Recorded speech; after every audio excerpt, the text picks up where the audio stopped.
Tak lebih rasanya ketika kalimat asam garam kehidupan erat dengan keseharian masyarakat kita. Karena dua hal ini menjadi identitas kondisi geososial yang tersaji. Dua rasa mewakili keadaan bentang alam, warga, dan mata rantai ekonominya. Garis pantai kepulauan yang kaya potensi sumber daya telah membentuk komunitas tertentu. Sebagai masyarakat maritim, nelayan, dan petambak garam, Jawa Timur terdata memproduksi 1/4 dari garam nasional, tentu memiliki berbagai macam pekerjaan di dalamnya, baik yang menjadi unggulan maupun kendala.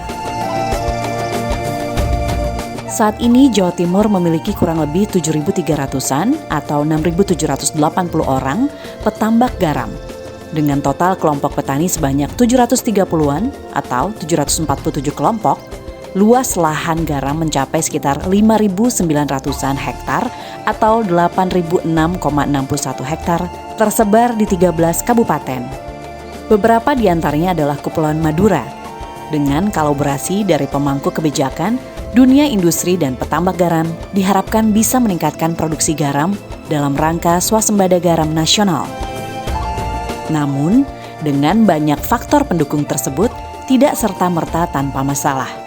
Kendala yang sering ditemui adalah kerugian petambak garam disebabkan anjloknya harga, sehingga banyak petambak enggan memproduksi lantaran pasokan di ladang menumpuk dan tidak terserap.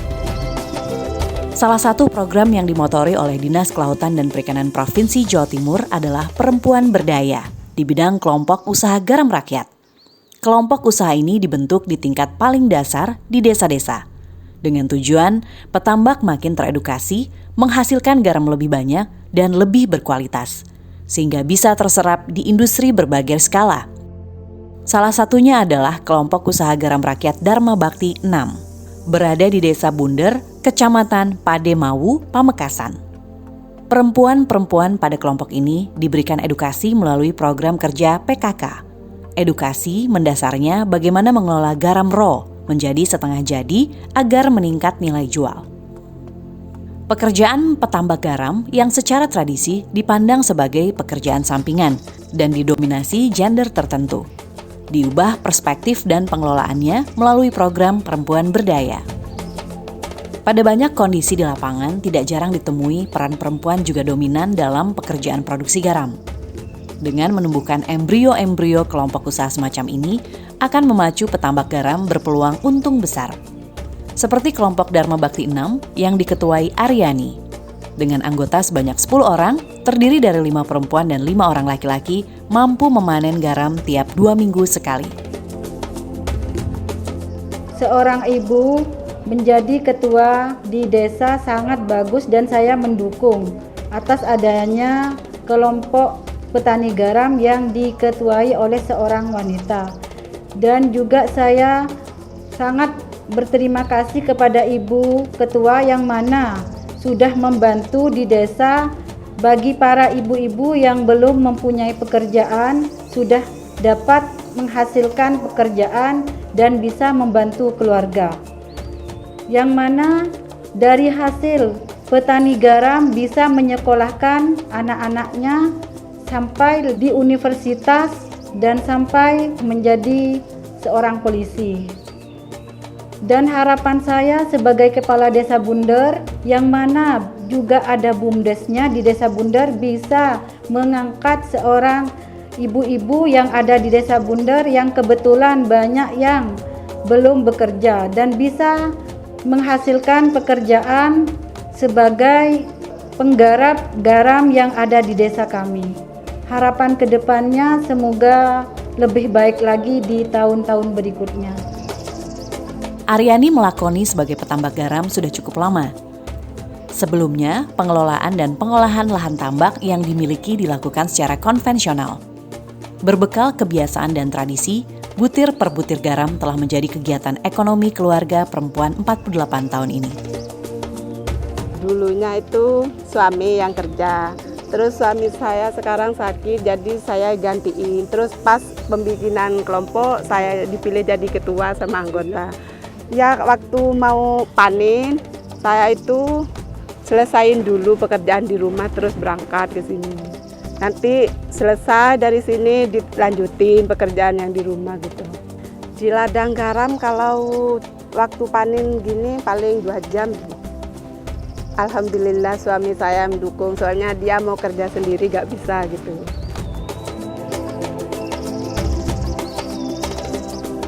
Ibu Aryani menjalani peran selanjutnya memegang estafet tambak garam warisan keluarga.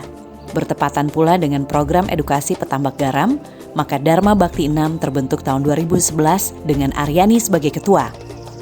Pendampingan dan pelaksanaan program edukasi telah mengubah wajah petambak garam. Sekarang, kelompoknya mampu memanen kurang lebih 5 ton garam per 2 minggu. Omset yang didapatkan mencapai 5 juta rupiah per panen. Saya jadi petani garam yang mulai berdirinya kelompok ini dari tahun 2011. Jumlah anggota saya 10 orang. Kalau sudah selesai petani garam, kalau musim penghujan itu biasanya bertani di sawah itu, nanam padi. 1 kali panen itu biasanya kalau cuaca normal sampai 15 hari itu. Dalam 1 bulannya bisa 2 kali panen. Kalau cuaca normal segini bisa sampai 5 ton. Kerugiannya itu seumpamanya harga turun tuh, terus cuaca pas ada mendung mau hujan gitu kan, tidak sampai 15 hari harus dipanen. Kendalanya itu pas air pasang, kadang-kadang kan tanggul bisa jebol, terus ada bocoran-bocoran air sungai gitu. Kan air yang mula-mula sudah tua, kena serapan air laut bisa mudah lagi. Jadi prosesnya jadi lama. Garam ini biasanya dibeli sama pengepul, terus gak tahu sama pengepulnya itu dijual kemana, gak tahu. Pokoknya saya jual ke pengepul gitu. Pertama-tama kan kita mau dapat bantuan dari pusat, jadi harus berbentuk kelompok. Jadi pada tahun 2011 itu kami bentuk kelompok Pugar Dharma Bakti 6 yang beranggotakan 10 orang. Sampai dengan saat ini tetap 10 orang dan juga masih aktif. Dan lagian kelompok saya sudah berbadan hukum lagi. Bantuan yang kami terima 2011 itu dari pusat berupa uang, terus sampai berapa tahun berturut-turut. Terus yang dari provinsi 2 kali apa 3 kali gitu dapat bantuan geomembran. Pas bulan kemarin ini dipasang geomembrannya. Alhamdulillah dengan dapatnya bantuan ini kami merasa senang, soalnya kan dulunya nggak pakai geomembran, hasil panen nggak sekaya gini. Sekarang sudah pakai geomembran, hasilnya lebih membaik. Dan kalau bisa kami harapkan dapat bantuan lagi gitu. Soalnya sudah masih ada yang belum pakai geomembran. Yang diharapkan itu kayak mesin, mesin Honda untuk pompa air. Terus itu ada lagi kargo, terus alat pemadat, semacam-macamnya. Dengan kelompok yang lain juga mendukung kerjasama tuh. Para suami kalau yang lain juga kerja di sini. Selain menumbuhkan kelompok-kelompok usaha garam rakyat, peran BUMDes menjadi prioritas selanjutnya. Desa dituntut mampu mewadahi klaster industri garam skala hulu, sehingga memberikan produk turunan bernilai jual tinggi. BUMDes Bunder saat ini telah memproduksi garam grosok menjadi garam spa, garam terapi, serta garam konsumsi mulai tahun 2016. Untuk garam konsumsi dalam bentuk pak 250 gram dijual Rp3.000. BUMDes dikelola warga desa dan dibantu mahasiswa magang. BUMDes juga membangun eduwisata garam di lokasi sekitar tambak. Dengan tiket seharga Rp3.000, pengunjung bisa menikmati spot selfie, serta melihat proses pengolahan garam. Jadi pada tahun 2019, kami dengan beberapa para tokoh stakeholder di desa sepakat untuk meningkatkan komoditas garam yang memang menjadi komoditas utama di desa kami. Bu Kades menjadi inisiator bagaimana garam ini menjadi komoditas unggulan. Oleh karena itu, yang pada awalnya garam hanya sebagai bahan mentah, raw material, sehingga nilai ekonominya rendah, kami upayakan melalui masyarakat yang sudah mencoba melakukan rekristal garam dari beberapa kelompok. Cuman karena memang belum nyambungnya hilirisasi produk itu sehingga kadang belum berkelanjutan. Oleh karena itu ikhtiar BUMDes ini menyambungkan kembali, mengedukasi kembali dan terus mencari celah-celah ekonomi agar masyarakat semakin tertarik untuk mengembangkan dari kristalisasi garam. Harapan kedepannya adalah kami hanya menjadi penyambung. Jadi yang awalnya petani berorientasi menjual garam kerosoknya langsung ke Tenggulak, mereka bisa mengolah setengah jadi. Kalau mereka masih kesulitan untuk hilirisasi, untuk pemasaran, kami tampung, kami pasarkan, kami edukasi. Tentunya petani-petani yang kemitraan dengan kami itu juga kami latih, kami sediakan, bahkan juga kami usulkan mendapat bantuan-bantuan lunak misalkan dari keuangan. Keluarga petani bisa kita rekrut sebagai karyawan, sebagai pekerja di sini, bisa bagian packaging, bisa bagian produksi, bisa bagian pemasaran. Kami punya mimpi anak-anak muda desa di sini tidak perlu lagi keluar desa bahkan keluar kota juga, sehingga bisa mengurangi urbanisasi karena memang lapangan kerja tersedia. Selain Pamekasan, di salah satu desa tepatnya Dusun Lembu, Desa Nambakor, Kecamatan Soronggi, Sumeneb, eksis kelompok usaha garam rakyat bernama Tambak Indah. Tambak Indah juga dimotori oleh seorang ketua, seorang ibu rumah tangga. Ia bersama anggota lainnya mengelola tambak garam sebagai kegiatan ekonomi utama. Sejak tahun 1994, kelompok ini terbentuk beranggotakan 10 orang, terdiri dari 4 perempuan dan 6 laki-laki. Nur Hayani, ibu 2 anak ini menjadi petani tambak bersama dengan suaminya. Pekerjaan sebagai petambak garam telah menjadi tradisi dan kebiasaan warga desa Nambakor, baik untuk laki-laki dan perempuan. Lahan tambak yang digarap pun warisan turun-temurun. Sebagai ketua kelompok, Nur Hayani menjadi penggerak anggota kelompoknya bagaimana usaha garam ini mampu menjadi penopang hidup yang menguntungkan. Sekarang, tambak yang dikelola bisa memanen sekitar 2 ton dalam 4 atau 5 hari sekali. Dengan omset mencapai 2 juta rupiah setiap panen, kelompok menjadi wadah melakukan diskusi ataupun mengadakan pertemuan rutin sehingga bermacam kendala bisa dikonsultasikan dengan penyuluh dan pendamping yang telah ditugaskan. Saya jadi petambak garam 28 tahun dan jadi ketua mulai 2014. Yang namanya garam itu murah, pengen garam itu mahal, jadinya kami membentuk kelompok di desa Nambakor ini. Potensi para wanita petambak garam ini sangat mumpuni, maksudnya itu mau buat garam halus, garam lulur, ya kami punya potensi, tapi secara keuangan maksudnya itu nggak punya. Jadi kami membentuk ini agar kami bisa mengajukan ke kabupaten, ke provinsi.